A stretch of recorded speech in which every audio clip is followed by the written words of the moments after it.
राहुल के हाथ कांप रहे थे।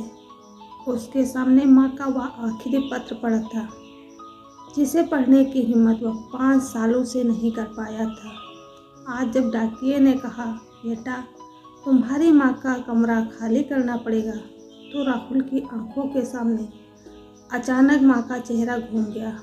वही माँ जिसने उसे पूरी जिंदगी देकर बड़ा किया, और बदले में राहुल ने उसे क्या दिया? बस अकेलापन और इंतजार। राहुल की आंखों से आंसू गिरने लगे और उसने कांपते हाथों से वह पत्र खोल दिया।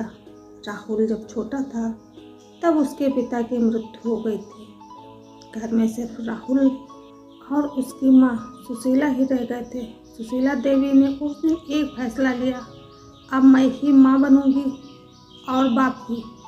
वह सुबह 4 बजे उठ जाती, दूसरों के घर में बर्तन मांजती, कपड़े धोती और झाड़ू पोछा करती। कभी कभी तो इतना काम करती कि हाथों में छाले पड़ जाते। लेकिन जब राहुल स्कूल से आता तो माँ मुस्कुरा कर कहती, आ गया मेरा राजा बेटा।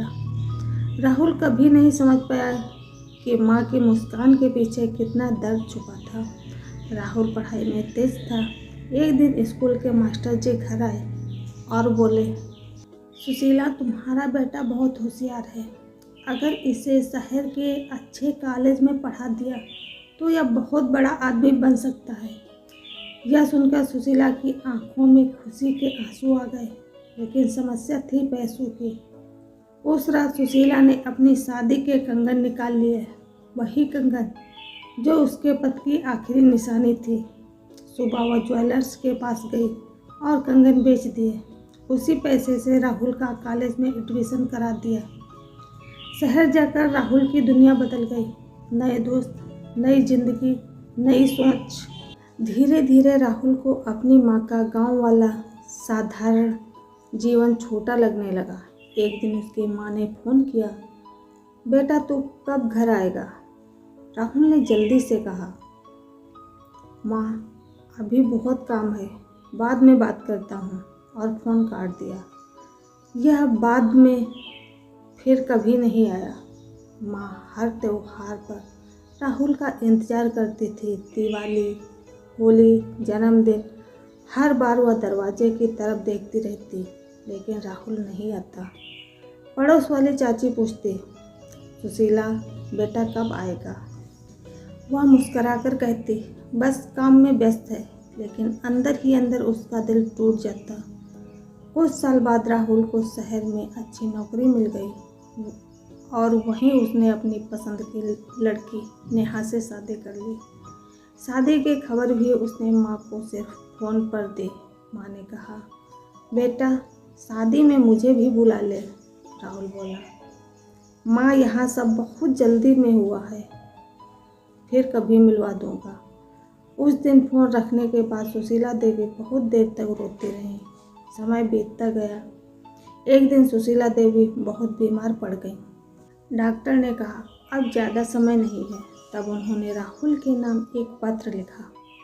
उस पत्र में लिखा, मेरे प्यारे बेटे राहुल, अगर यह पत्र तुझे मिले तो समझ लेना कि मैं इस दुनिया में नहीं हूँ। बेटा मैंने तुझसे कभी कोई शिकायत नहीं की। मुझे सिर्फ इतनी खुशी थी कि मेरा बेटा एक दिन बड़ा आदमी बनेगा। तू बड़ा आदमी तो बन गया, बस शायद मुझे भूल गया, लेकिन कोई बात नहीं। माँ का दिल कभी अपने बच्चे से नाराज़ नहीं होता। अगर कभी समय मिले तो एक बार उस घर में आ जाना जहाँ तेरी माँ तेरे इंतज़ार में दरवाजे की तरफ देखा करती थी। तुझे हमेशा खुश देखना चाहती हूँ, तेरी माँ। आज वही पत्र राहुल के हाथ में था। पत्र पढ़ते पढ़ते उसकी आंखों से आंसू रुक नहीं रहे थे। उसे याद आया कैसे माँ ने भूखे रहकर उसे खिलाया था, कैसे अपनी आखिरी निशानी बेचकर उसे पढ़ाया था, और उसने क्या किया, माँ को अकेला छोड़ दिया। राहुल तुरंत गांव पहुंचा, लेकिन अब बहुत देर हो चुकी थी। माँ का घर खाली था, दरवाज़ा बंद था और आंगन में वही पुरानी चारपाई पड़ी थी। जहाँ बैठकर माँ उसका इंतजार करती थी। राहुल उस चारपाई पर बैठकर फूट फूट कर रोने लगा। राहुल ने उस दिन एक फैसला लिया, वह हर महीने गांव आएगा और गांव के गरीब बच्चों की पढ़ाई में मदद करेगा, क्योंकि उसे समझ आ गया था माँ बाप का प्यार दुनिया की सबसे बड़ी दौलत थी और जिसने इसे खो दिया वह ज़िंदगी की सबसे बड़ी चीज़ खो देता है। माँ बाप जब तक साथ होते हैं उनकी कदर कर लो, क्योंकि उनके जाने के बाद पछतावे के अलावा कुछ नहीं बचता। आपको यह कहानी कैसी लगी कमेंट में ज़रूर बताना। राधे राधे।